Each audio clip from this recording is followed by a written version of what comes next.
So whenever we make decisions, there are two elements involved when we evaluate risk. Yeah. The first is, what's the probability that I'll get it right? Okay. And then the second is, what are the costs of being wrong? Okay. So if I'm deciding on something like what school am I going to go to, or what car I'm going to buy, or what I'm going to eat for lunch, the first is the probability of getting it right. Like, what are the odds that I'll be happy with the choice I make? And that's a big factor. Right. But the factor that produces the most anxiety is the cost of being wrong. Whenever there's a low cost of being wrong, we're not all that freaked out about the odds. So when someone is deciding on what they want for dinner, or if they're buying a toaster, people don't freak out about these things. They tend to be very risky and very experimental because there's a low cost of being wrong. If I get it wrong, if I buy some cereal or a loaf of bread that I don't like, I can always just go back and replace it. Right. But whenever the cost of being wrong is really high, well, you better get it right, right? Because there's just a huge loss. So we worry more when we're doing things like buying a house or buying a car, or when we're choosing to get married, because the cost of being wrong is really high. The traditional approach to education has artificially driven up the cost of getting it wrong. Because for the average person that's 18 years old, what's the cost of making the wrong decision about what you want to do with your life? Well, the cost is 4, 5, 6 years of your life, and anywhere from $70,000 to $100,000. That's a pretty high cost. Yeah. So if you decide, I like teaching, and you go to school and you major in elementary education, 5, 6 years later, you go out into the real world, and after a year of that, you decide you don't like kids.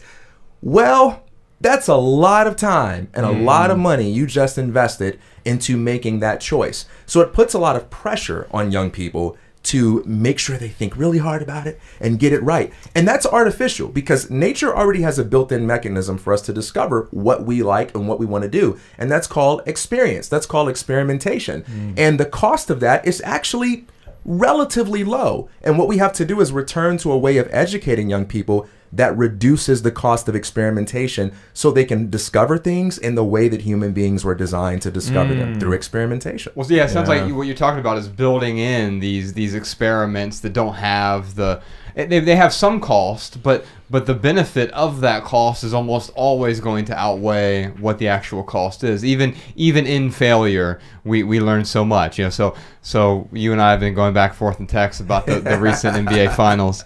And LeBron James lost, what is he, 3-6? No, 3-5, something. I don't know. 3-6. Okay, 3-6. Yeah, okay. yeah, I know it. Okay. That means he's now lost as many finals as Michael Jordan has won. I'm not counting though. I sent you this thing that John Mayer posted. He said you should look at this LeBron James thing as as actually an encouraging thing, because regardless of the Jordan versus LeBron debate, we can all agree that LeBron James is a great basketball player. One of the greatest of all time, and probably the greatest who's playing today. And even if you know nothing about basketball, those are just facts right now. Especially if you know nothing. Yeah. But what's encouraging is, you know what?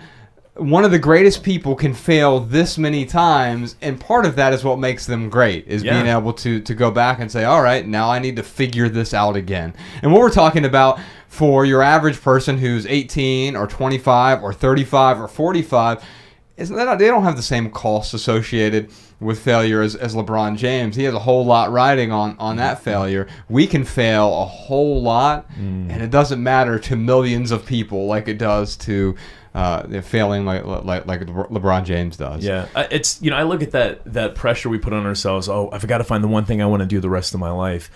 I don't know why we have that ingrained in us. I don't. If you were to tell me, Josh, or if you were to tell me, hey Ryan, we're gonna be podcasting for the rest of your life, and that's the only thing we're gonna do. We're gonna get out this special that we're working on, but we're just going to podcast. Like, that would be a little scary for me. Yeah. With the Minimalists, yes, like, we're the Minimalists. We talk about simplicity. We go on book tours. We give talks. But there's a wide variety of things that we are doing within the Minimalists. It's not just this one task. Yeah. So I guess this is my way of just telling our audience that you don't have to pick something that you're gonna do for the rest of your life. In fact, I would say for the average person, it's probably they're probably not going to do only one thing.